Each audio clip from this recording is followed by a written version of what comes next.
MotoGP adalah level tertinggi dalam dunia balap motor. Sebuah arena tempat ketepatan teknik, kekuatan fisik, kecerdasan strategi, dan ketangguhan mental harus berada di puncaknya sekaligus. Setiap pembalap yang berhasil memasuki kategori ini dianggap sebagai salah satu yang terbaik di dunia. Namun, fakta yang sulit diabaikan hingga hari ini adalah bahwa sangat sedikit pembalap yang berasal dari benua Asia mampu bertahan lama dan benar-benar bersinar di kelas Premier ini. Padahal Asia adalah pasar terbesar dan penonton paling loyal untuk MotoGP. Fenomena ini memunculkan pertanyaan penting. Apakah bakat pembalap Asia kurang? Ataukah ada faktor lain yang lebih mendasar yang menjadi penghambat perkembangan? Jawabannya berpihak pada faktor struktural, bukan bakat.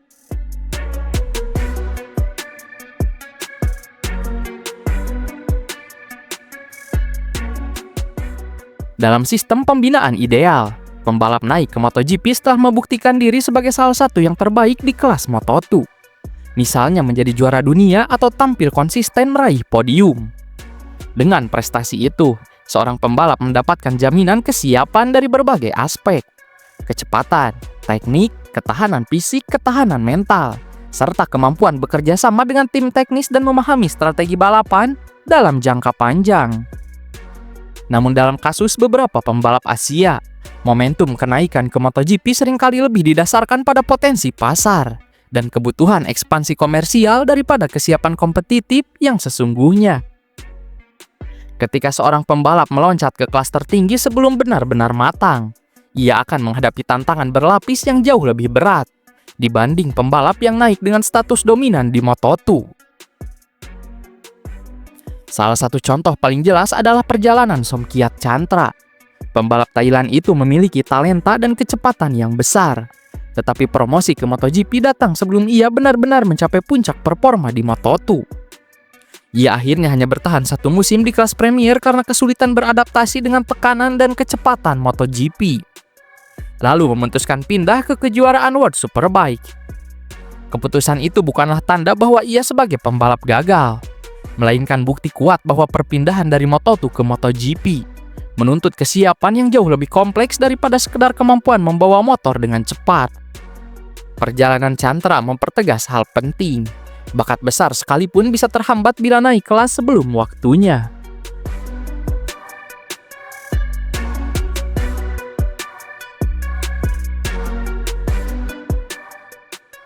Faktor paling penting namun paling jarang dibahas adalah budaya latihan. Di Eropa, terutama Spanyol dan Italia, pembalap sejak kecil sudah dibentuk untuk menjalani gaya hidup atlet profesional.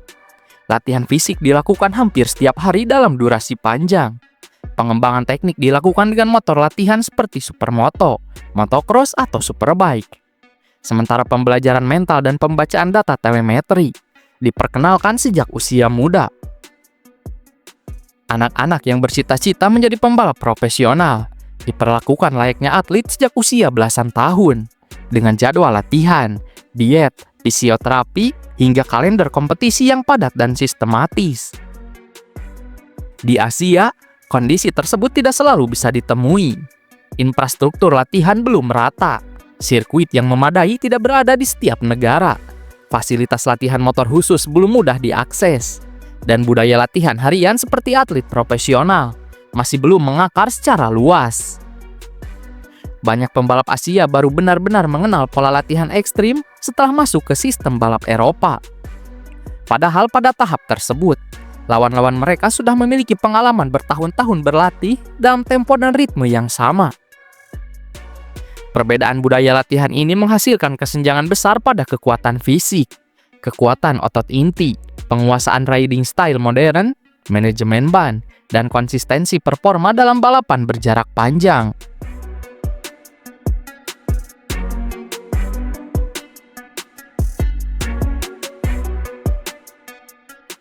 Masalah lain yang menjadi hambatan besar bagi pembalap Asia adalah kurangnya manajemen karir yang terstruktur dan berpengalaman dalam skema balap internasional. Pembalap tidak hanya membutuhkan latihan, tetapi juga dukungan manajerial yang memahami alur kompetisi Eropa. Kebutuhan teknis sebelum musim dimulai, penanganan cedera, manajemen jadwal latihan, persiapan motor latihan, hingga pemilihan tim dan kelas yang tepat untuk fase perkembangan. Tanpa manajemen berpengalaman, pembalap berbakat bisa datang ke musim balap dengan persiapan yang seharusnya dilakukan berbulan-bulan sebelumnya, tetapi justru baru dilakukan ketika musim sudah dimulai. Keterlambatan persiapan seperti ini menciptakan kondisi yang tidak ideal. Pembalap berusaha tampil cepat sebelum tubuh dan tekniknya siap. Rasa percaya diri cepat menurun. Cedera mudah terjadi karena fisik belum terbiasa menghadapi tensi ekstrim. Dan masa adaptasi semakin panjang.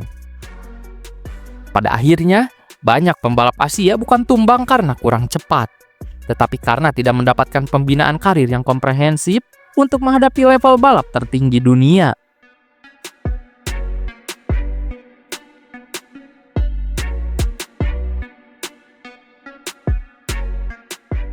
Balapan di Eropa bukan hanya urusan teknis mengendarai motor. Di balik layar, seorang pembalap menjalani kehidupan baru yang sangat menuntut.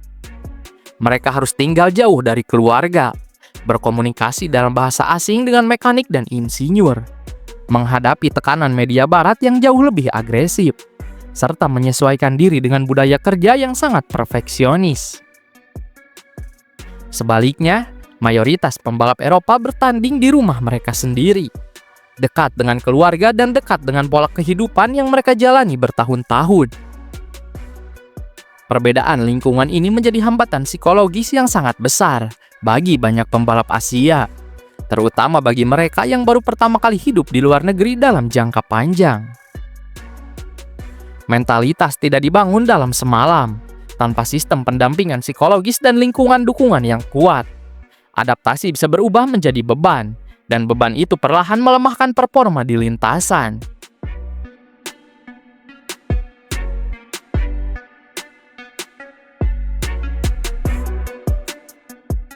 Meskipun tantangan besar masih ada, asa pembalap Asia untuk bersinar di MotoGP tidak pernah padam. Bahkan, sekarang justru terlihat titik terang yang sangat jelas, berkat adanya jalur pembinaan struktural dari Asia ke Eropa. Keberhasilan Ai Ogura menjadi juara dunia Moto2 pada 2024 adalah bukti paling kuat bahwa jika pembalap Asia diberi waktu berkembang melalui sistem kompetisi Eropa sejak usia muda, mereka bisa berprestasi di level tertinggi dan bersaing dengan pembalap terbaik dunia. Ogura naik ke MotoGP pada 2025 bersama Trackhouse Racing Aprilia dan menjadi simbol keberhasilan pembinaan jangka panjang Asia.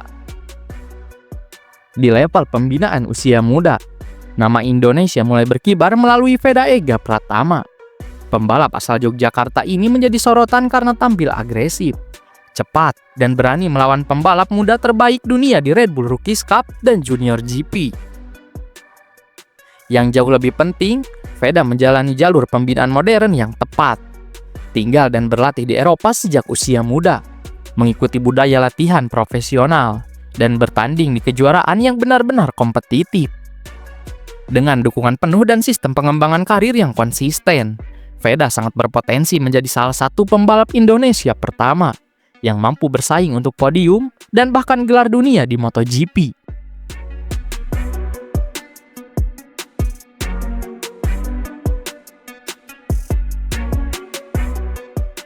Pembalap Asia tidak pernah kekurangan bakat. Yang membedakan mereka dari pembalap Eropa adalah kesiapan struktural, budaya latihan profesional yang belum merata, infrastruktur pembinaan yang masih tertinggal, manajemen karir yang belum sepenuhnya mengerti tuntutan MotoGP modern, dan tantangan adaptasi mental ketika hidup di luar negeri dalam tekanan ekstrim. Hambatan ini bersifat sistemik, bukan personal. Dan inilah alasan mengapa hanya sedikit pembalap Asia yang mampu bertahan, apalagi bersinar di kelas MotoGP. Namun masa depan sedang berubah dengan berkembangnya Asia Talent Cup, keterlibatan tim-tim Eropa dalam pengembangan pembalap Asia, meningkatnya investasi sponsor lokal, serta hadirnya figur seperti Ai Ogura dan Veda Ega Pratama.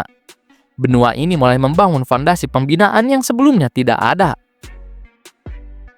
MotoGP semakin besar di Asia, dan kini Asia semakin siap membalasnya. Bukan hanya dengan penonton, tapi juga dengan pembalap juara dunia. Satu hal menjadi jelas, era pembalap Asia baru sedang terbentuk. Dan ketika sistem akhirnya mendukung penuh, MotoGP tidak hanya akan menjadi milik Spanyol dan Italia, tetapi juga milik talenta-talenta besar dari timur.